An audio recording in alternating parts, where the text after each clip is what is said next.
Hello.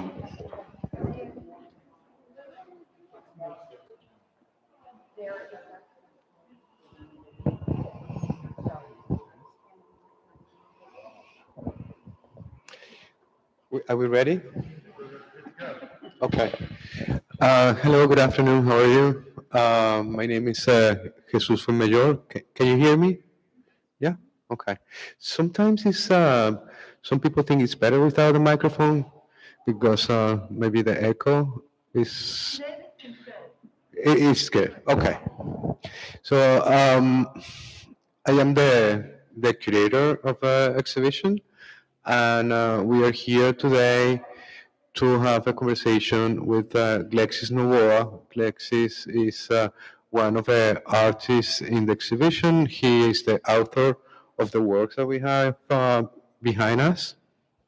I just wanted to do a brief introduction about the exhibition, and then we can start a conversation with Glexis. Have you all of you seen the exhibition already? Yes. Okay. Is this the first time seeing the show here? Thanks for coming. Um, this is an exhibition that is a selection from works in the Cisneros Fontanals Art Foundation collection in Miami. The Cisneros Foundation in Miami is a very well known foundation, and they have been supporting uh, modern and contemporary art, international, but mostly Latin American. Since the foundation was created in 2002, and the foundation has two missions. One is to be the guardian for the Ela Cisneros Fontanals collection, her personal collection, and the other mission is to support Latin American artists. So the way they do this second part of their mission is that they give a grant every year, a grant to around 10 Latin American artists, and that has been they have been doing that since 2005. So in 2010 they decided the Cisneros Fontanals Foundation, CIFO, as people knows the foundation, CIFO decided to safeguard the pieces that were produced by the artists for the foundation. So since 2010, all of the 10 artists that get a grant from them, they transfer the ownership, let's say, of the works to the foundation. So I'm going to try to be very brief, but I think it's very interesting to know how is the process to select the award winners of CIFO grants. They have a very unique structural organization. What they have is, in first place, they have an advisory committee made out of experts, curators, art critics, and art historians that know a lot about Latin American contemporary art. There are 45 people, I think, that are part of the advisory committee, and each member of the advisory committee nominates around 10 artists every year. So the artists receive an invitation to apply for the grant, and they send their proposals. They have to present a portfolio, what they have done in the past, and a proposal, a new idea of a work of art that they want to realize, to materialize, right? So there are like around 200 artists that are submit their proposals every year, and there is a selection committee that also a selection committee made out of experts that evaluates the proposal. So out of those around 200 proposals, there are 20 finalists. every year. And those 20 finalists are then evaluated by the board of directors of CIFO, who is also composed by collectors, curators, art critics, art historians. So there is another layer of selection there.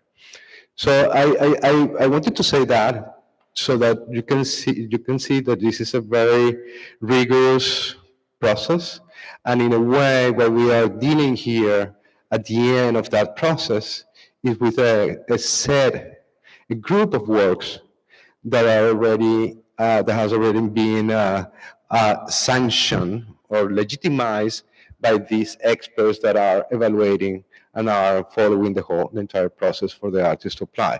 So what we have in here, I could say, is one of the best possible selections that you can get of Latin American contemporary artists. So so for yes. So what you're saying is C4 only collects art that's going through this process. They're not also adding to their foundation. Only through this process. Ella Cisneros Fontanal's collection is different. It's a separate entity, and the CIFO collection is like made like this. So only through this process of evaluating, applying, and all of that is that these works become part of a collection.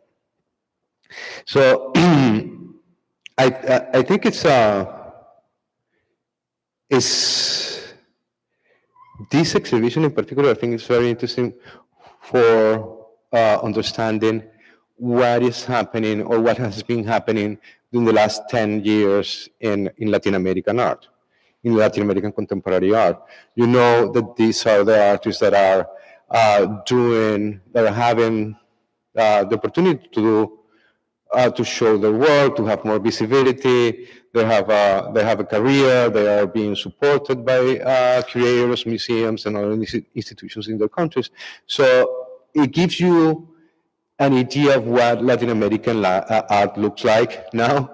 So, and I think that's important because sometimes I don't think everybody has a clear idea of what Latin American contemporary art looks like. Sometimes I feel like there are some stereotypes of what some people think when you ask them, what do you think Latin American art looks like? And they will say, well, it looks like Frida Kahlo, or it looks like Diego Rivera.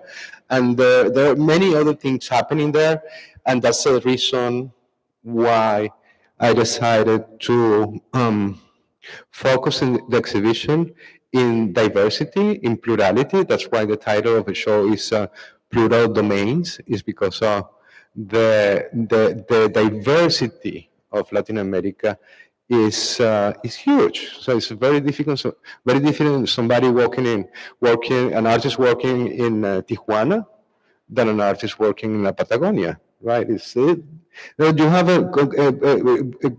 a big range of possibilities and options in that geography. So that said, so it's I think we are very thankful to the Cisneros collection for letting us organize this show here, because it's a very important set of artists and artworks, and also we are very excited about this possibility of showing this diversity of Latin American art.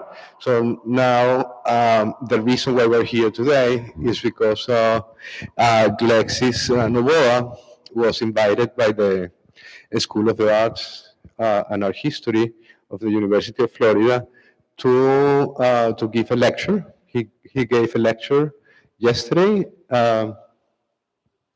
He gave a lecture for the students of the School of the Arts. He has been having several, he has been giving some studio visits to grad students. I think it was 6, 7 studio visits between yesterday and today. And we, of course, wanted to take advantage of Glexis' presence here in Gainesville to have this conversation with us today at the museum. So Glexis is Glexis was born in Cuba, in Holguin. Holguin, how far is Holguin from Havana?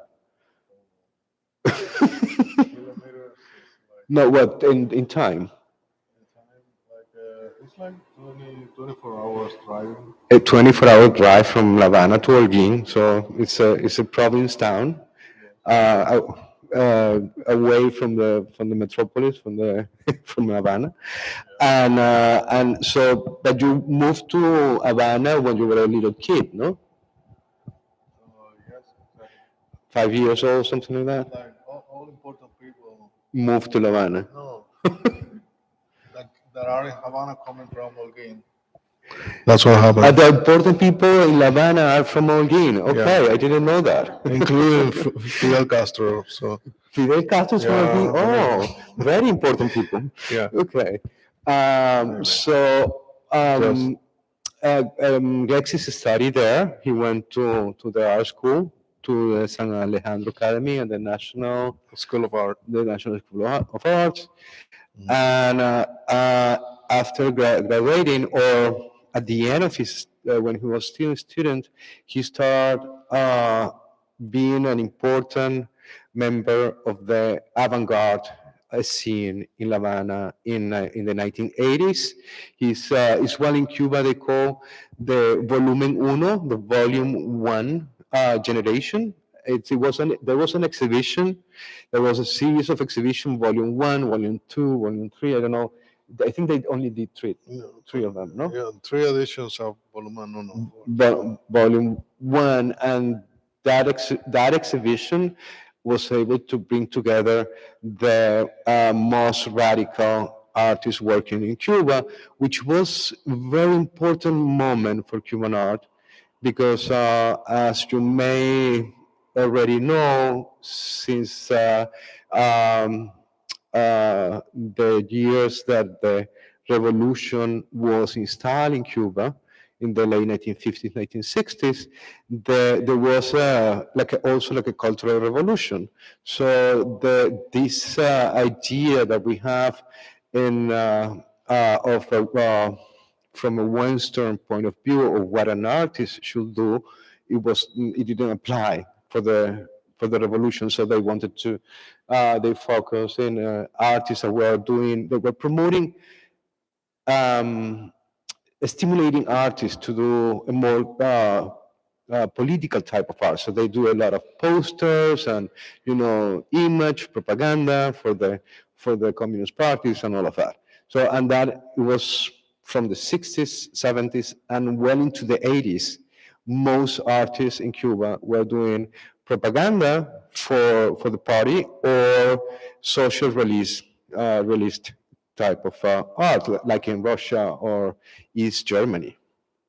So that the generation of Glexis was the first generation of artists that was able to create a different type of art, an art that was not the type of art that the government was telling the artists to do.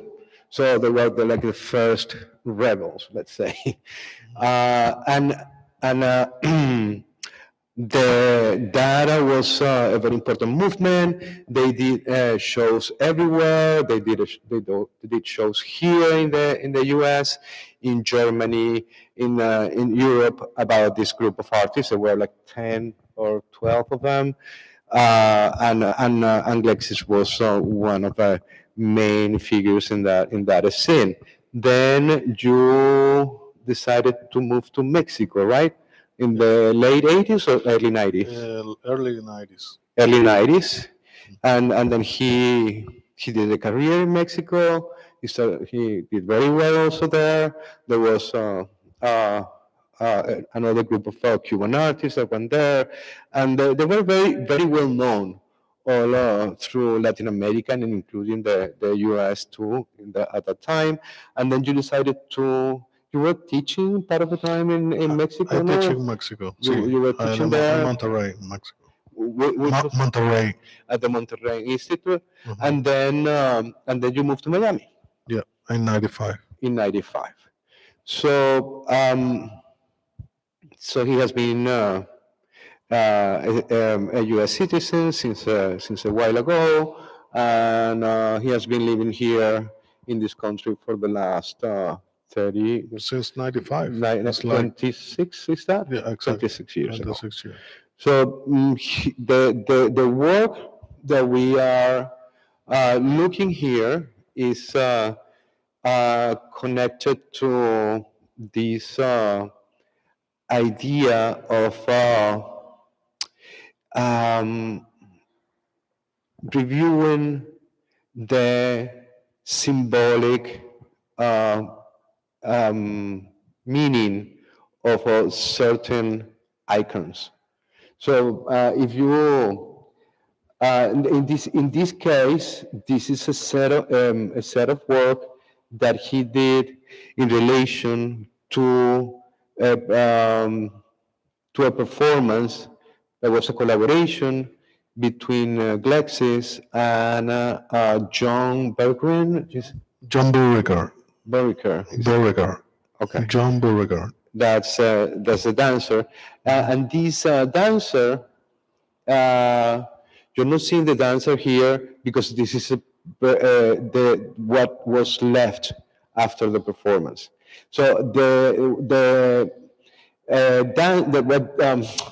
Glexis did was to create these drawings for this dancer that was a handicap.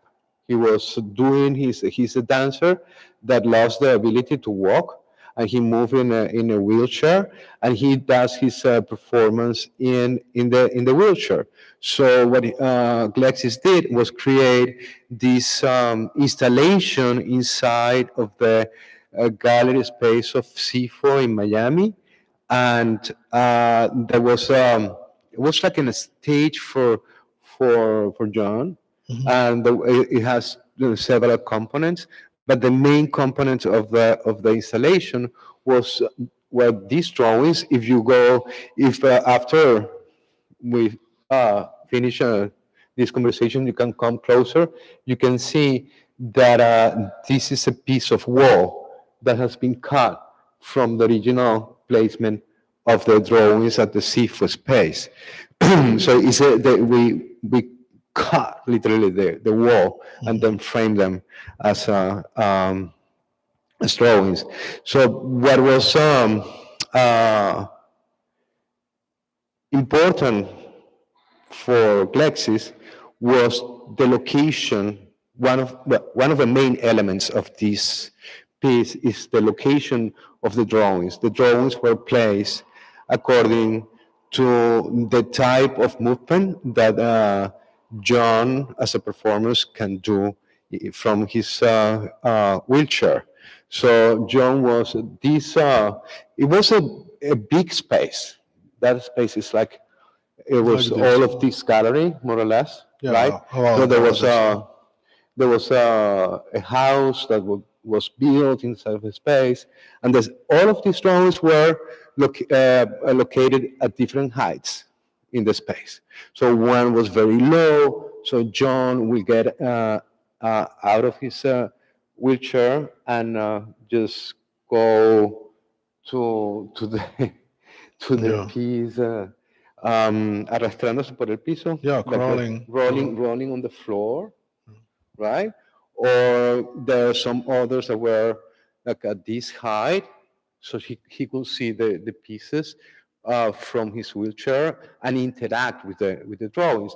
And the drawings are all has as a subject matter reinterpretation of the spine column, right? Which is what this dancer was suffering from, right? So it's a piece that creates this very kind of, let's say, maybe I can say emotional relationship between the dancer and the works and the people that are there. Yes. Yes, there is one. That circle is a reference to the wheelchair. Okay, but the other ones are all referencing the spine. Yeah. Yes. So are these inspired by natural shapes? Oh, that's a good question. That's a good question for Glexis. Yes. Yeah. Most of the drawings are inspired by organic uh, shapes. Let's say, mostly from the spinal cord, as Jesus mentioned before. Because the dancer John Burger, he has a copy of his spinal cord reproduced in 3D because of the surgeries that he has. The surgeon made this fragment of his spine just to explain him what they want to do and what they need to accomplish in a way of removing pain. So we also have this conversation with John present in the with the audience, explaining these problems and explaining his experiences um, out of the process of recovering and his memories and his experiences related to gravity, how gravity became something important for him after the accident, how gravity became basically his most crucial and dramatic element for his movement, everyday actions. So I recreate some of the pieces, for example, like this piece and this piece over here are relating with the balance, related with all the negotiation that he has to apply to his body, to his new condition, playing with the weight of his body that doesn't move and the weight of his body that move, and using the elements like the wheelchair, like like uh, like the wheel literally became something important that he needs to incorporate into his natural movement and becoming part of his everyday life. Uh, and all of this is related to that. This could look like a lizard, for example, but it's just representing an imaginary animal skeleton that could be moving in that way. At the same time, it could look like a jewelry, like a something precious, uh, and also like this element and the other one that is all the way to the end. They are recalling the shape of a boat, but at the same time, the boat, because of the hydrodynamic form, the boat needs to imitate a fish, the shape of a fish, to be able to move and navigate.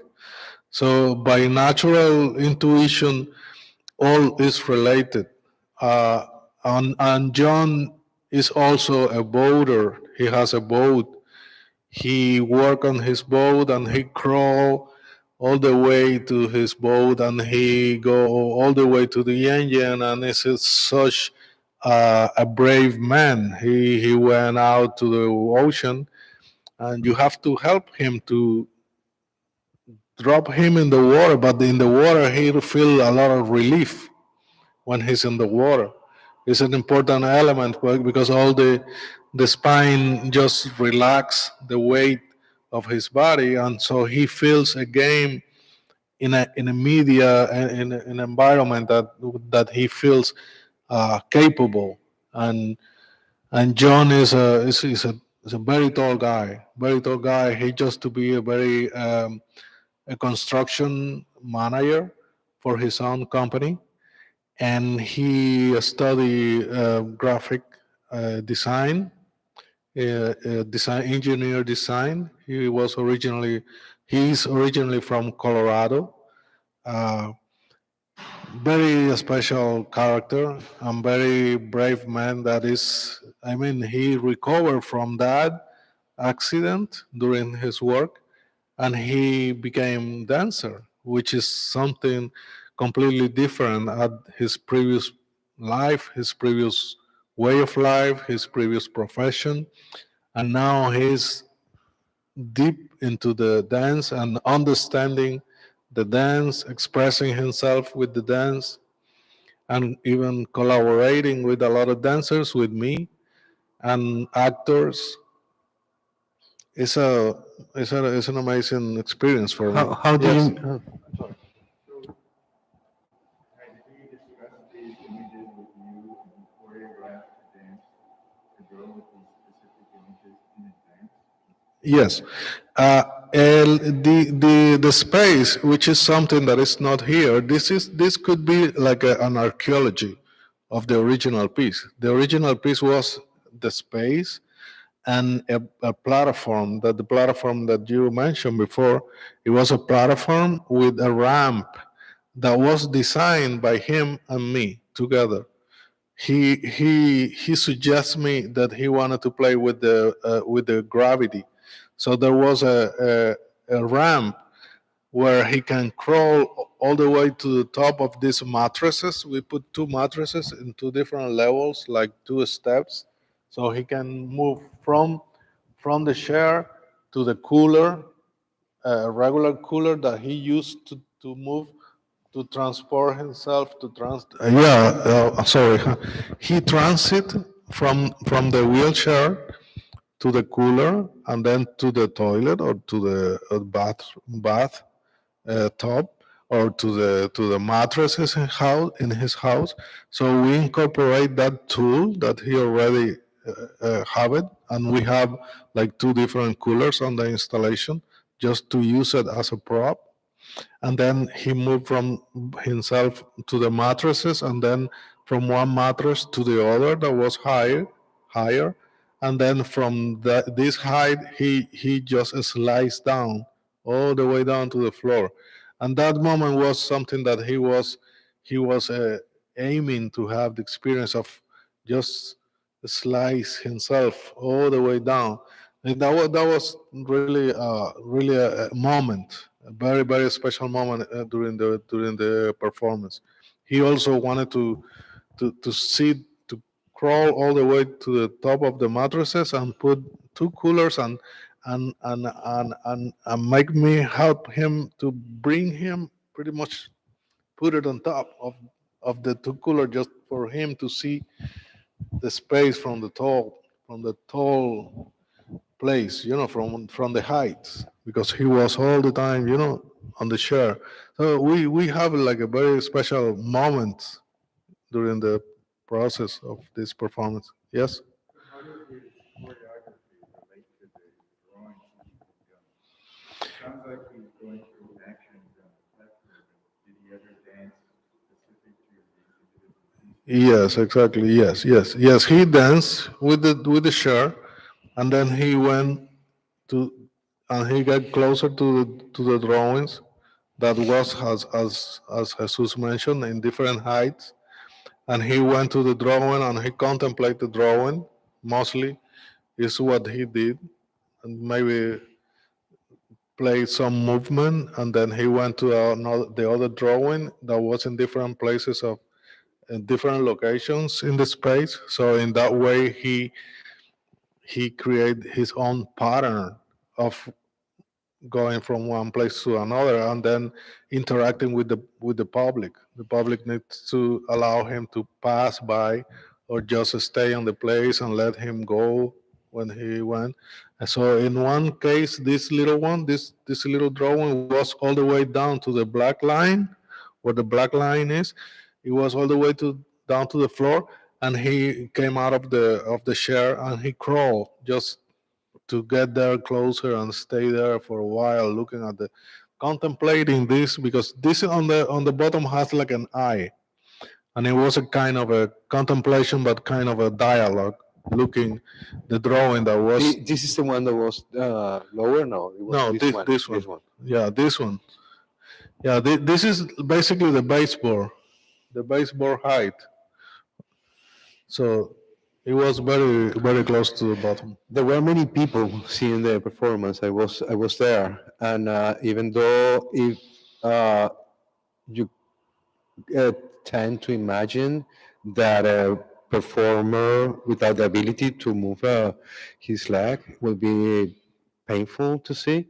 I think it was very interesting to see that he was getting the attention of the viewers over there in a very positive way. So it was, but he was. You could feel that what he was doing was important for him to communicate with the space, and that was very beautiful to see. Okay. You can question. This is such a beautiful project, and we have more and more visitors to galleries and museums where whatever their body is, whatever is happening with their body, that they're represented, and this is just such a beautiful piece.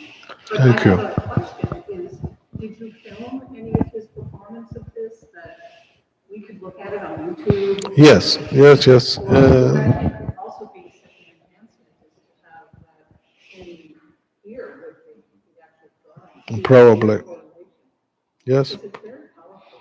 Yeah, probably. I have a, yes, I, in my website, there is a link to the YouTube video where you can see the performance of John. That was basically the main important aspect of the piece.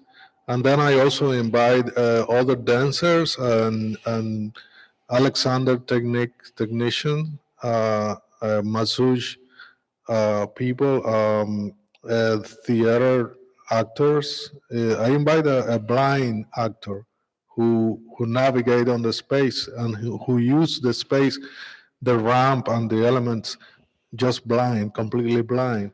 So that was really a special experience. And also we invite the educational program. I invite the kids to play and to have an experience on the space as well. A lot of kids, so many kids. And your website is glexisnovoa.com. No? GlexisNovoa.com.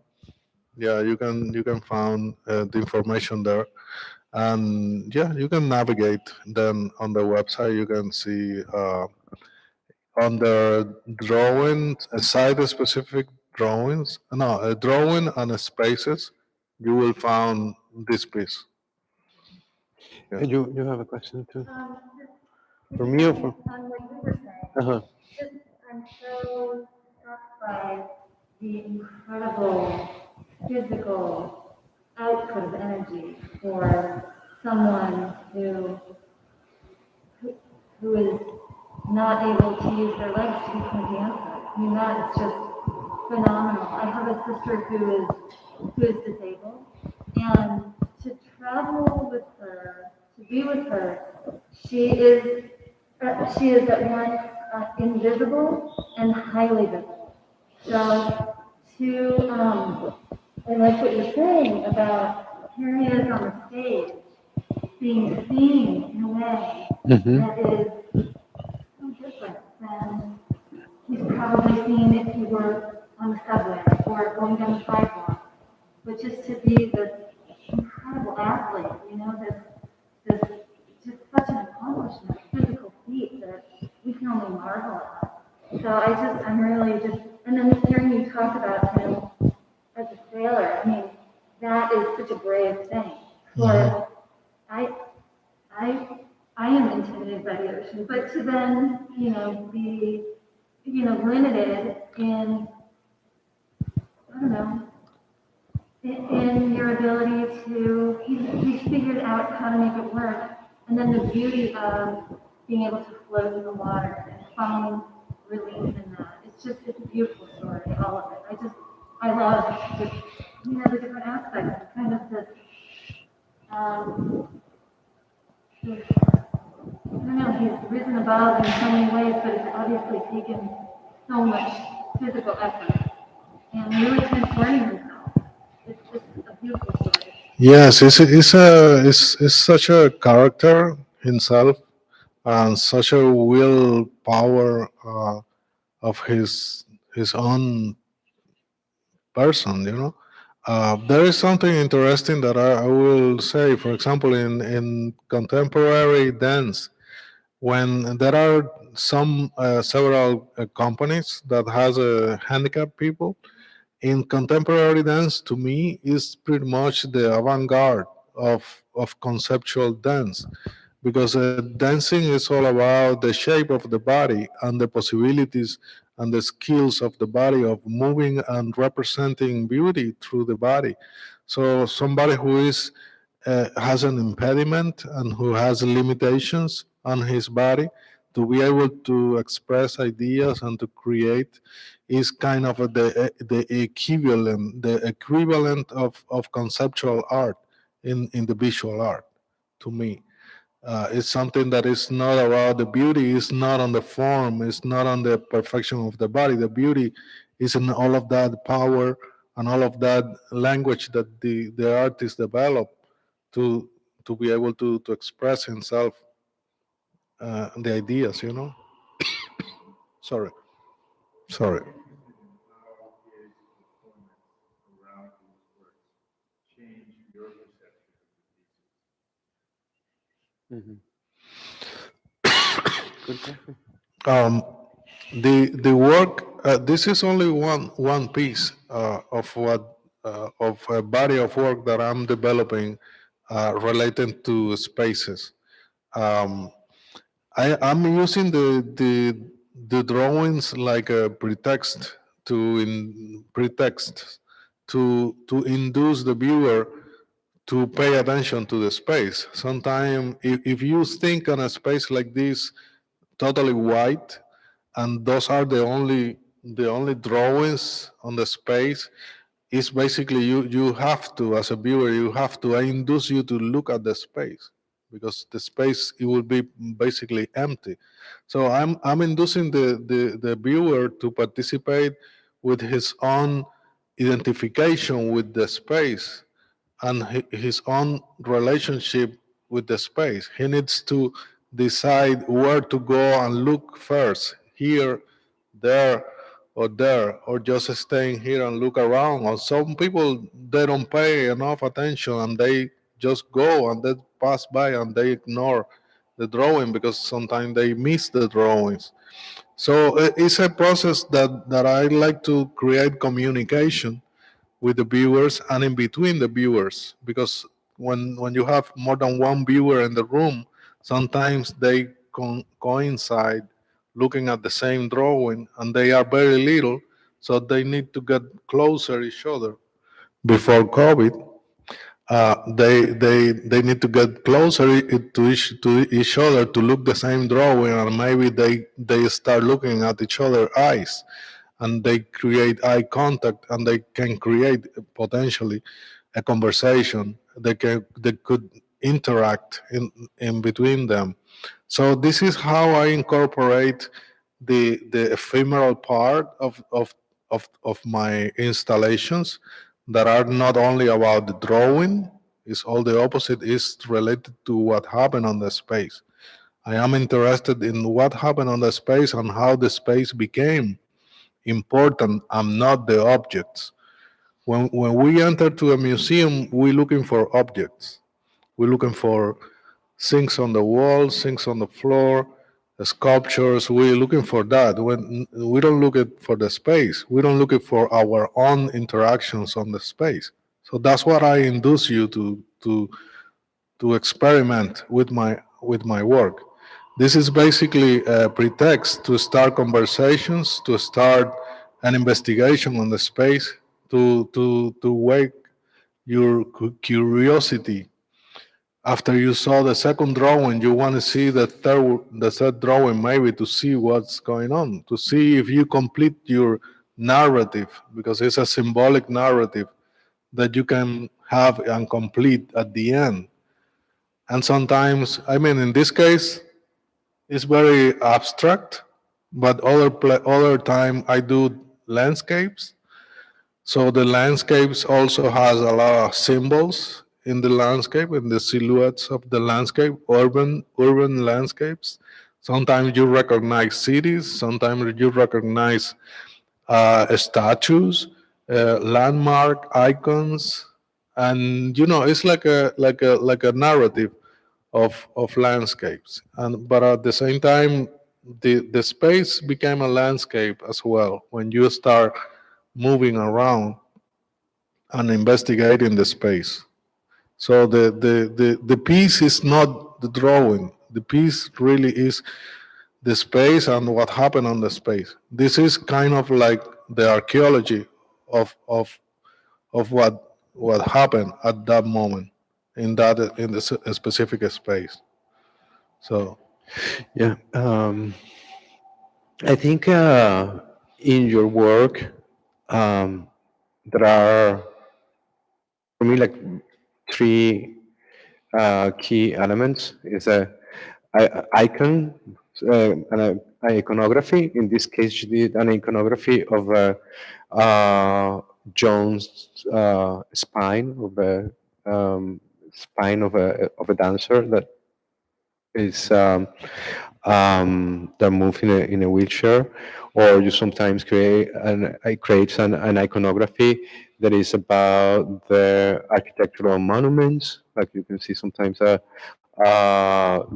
Freedom Tower in Miami in your drawings, or you can see the Russian embassy in Havana, and yeah, many other Statue important, of Liberty, or also or you can see statues of cityscapes like Chicago, New so there York. is there is the iconographic uh, images that you see in your work that are, as you said, like uh, um, hints for the viewers to connect with the drawing and then to connect with the space. But it's also, there are other two elements that I also think is important. And of course, the micro scale, because of that, because you want the viewers to get closer and to have a different relationship to the work. And there is this other element that is very present, but you I have rarely listened to you speaking about that element. That is the element of horizontality. Is that the landscape is horizontal by nature, right? And in the case of the work with John, it was also about being horizontal, no, because that's the way that he can move through space. Uh, and can you speak about a little bit about that element of horizontality in your work, which is a completely different semantic of a space, if you will. If you, for example, think about the semantic of a space in the 19th century, there is all this grandiose epic of the landscape that is seen from above, which is very typical of the landscape in the 19th century. That you see the figure of a man looking down. No, that's the image of the conquest of a space in terms of a 19th century painting. Or you can see that there is a semantic of the verticality in a space that is a semantic of conquest, of dominion, of imposing one thing over the other. And then you use a completely different semantic. That is a semantic of horizontality. Can you talk a little bit about that?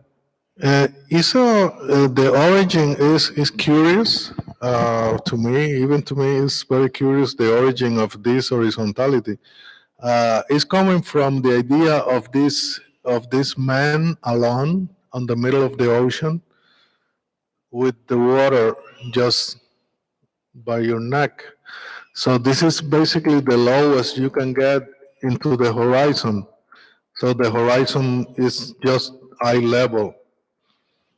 So everything became half of your view is water and half of your view is pretty much the whole sky because I'm imagining this character on the middle of the ocean alone, not with a boat, not with other swimmers, just alone, having interactions with other species, fish in this case, animals from the ocean.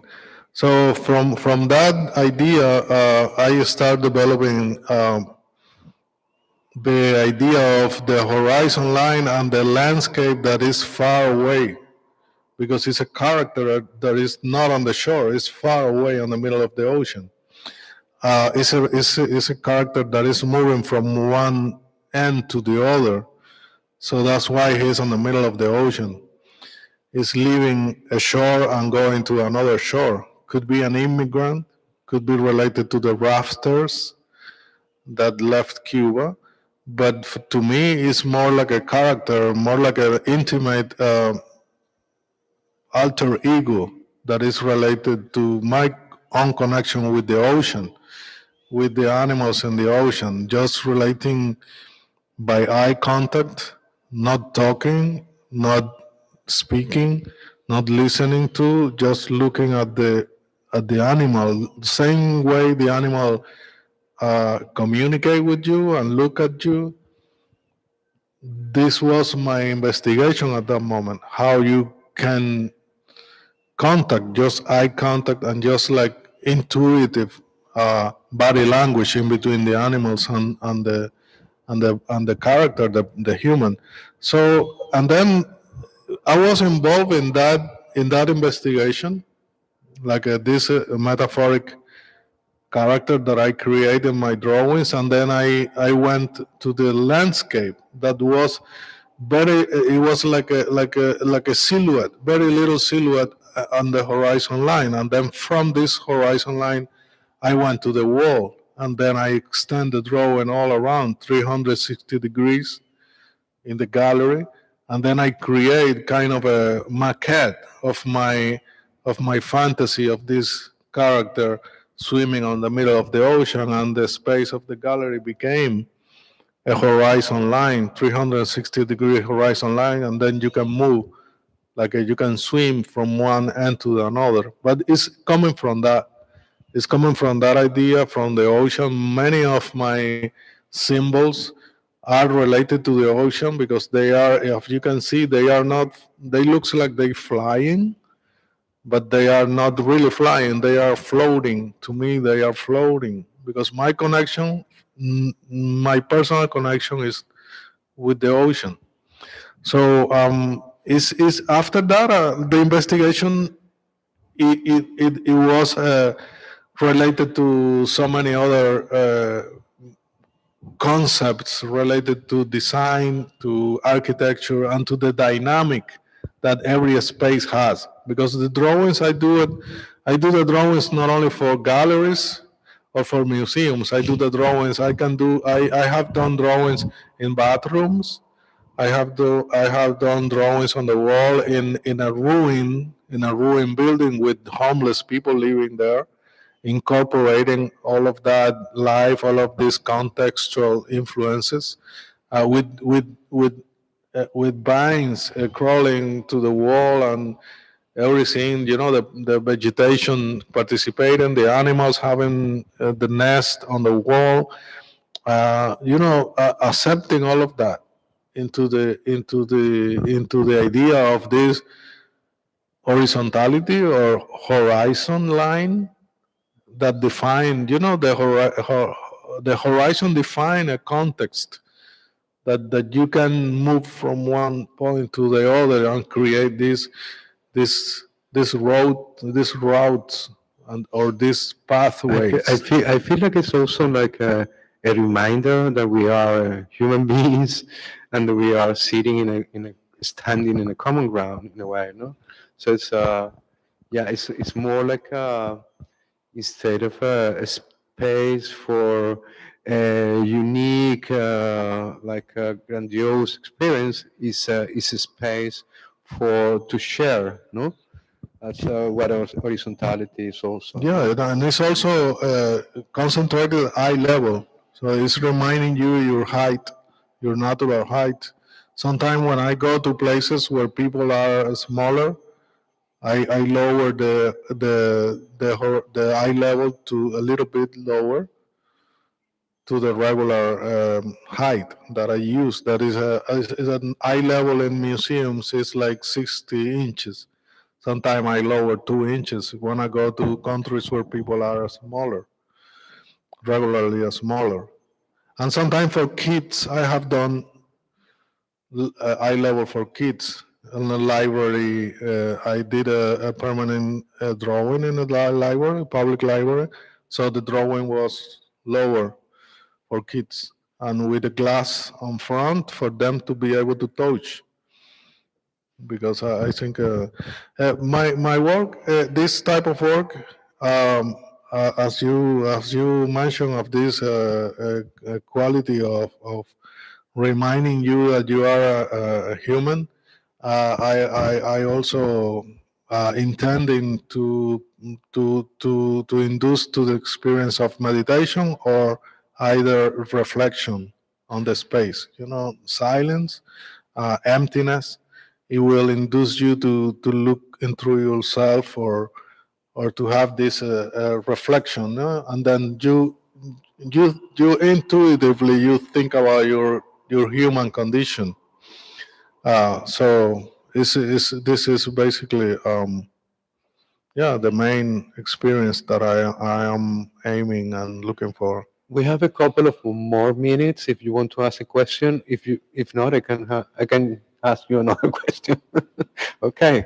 For that piece on the right, that was by the floorboard, did you have to lie on the floor to draw it, or was it already taken out of the wall?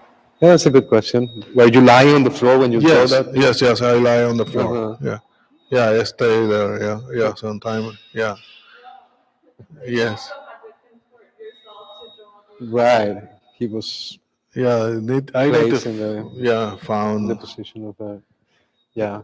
Yeah, and each of those drawings took me several hours to do it. Yeah, it's not not simple. Yeah, it's yeah, not exactly. Any other questions? No? Okay. So I just wanted to end with it's sometimes a stupid question. Do you feel like a Latin American artist? Is that something that you think about when you make art? Being Latin American or To be Latin American is as well as to feel Latinx, Latinx? Latinx. I don't even know how to pronounce that. Um, to me, to be differentiated as a Latin American artist, it makes no sense to me. I know that if you study art, you need to classify the artist, but I would like to I would like to be an artist, not a Latin American artist. That's what I really like to be. You cannot erase my culture. You cannot. I'm not gonna be able to erase my culture, my original country, my origins, my influences. Um, but happened to me like the same that this Latin X at Hmm. the end. Hmm.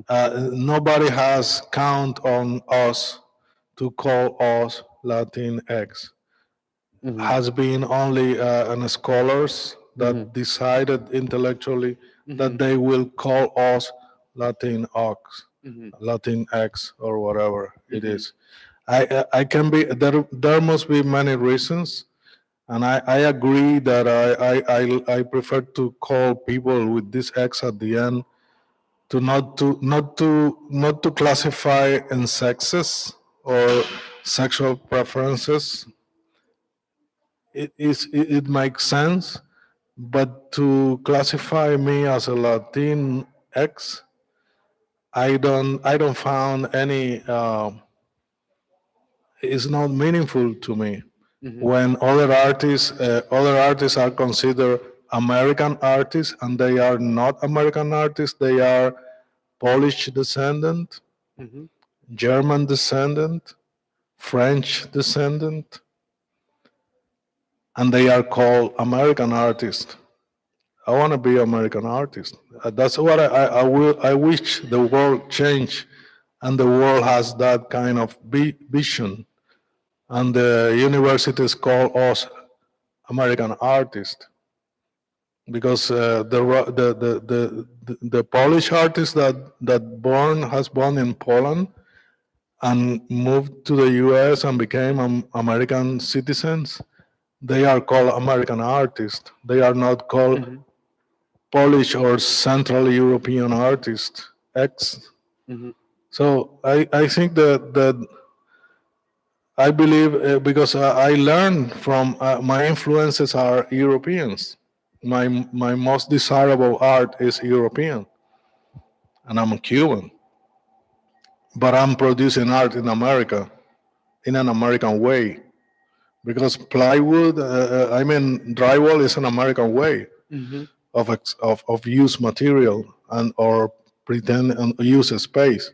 It wouldn't have been possible to do something like this in a museum with brick walls. No, in Italy, it was. They cut the walls for me, but it was very difficult to cut the wooden walls in Italy. It's not the same as here. So I have. And at the same time, I know I have an idea what is Latin American art, and I am proud of belong to Latin American art. I'm proud of that. But it's not that I reject that, but I will. I wish I will. I'm not called Latin American artist. I wish I one won't day. call you Latin American. I wish one day somebody call me an artist, and not only to me, just everybody else. Well, thank you, Glexis, so much for being with us. You're welcome. Thank you for you. You're welcome. Thanks for being here. Thank you. Thanks for being here.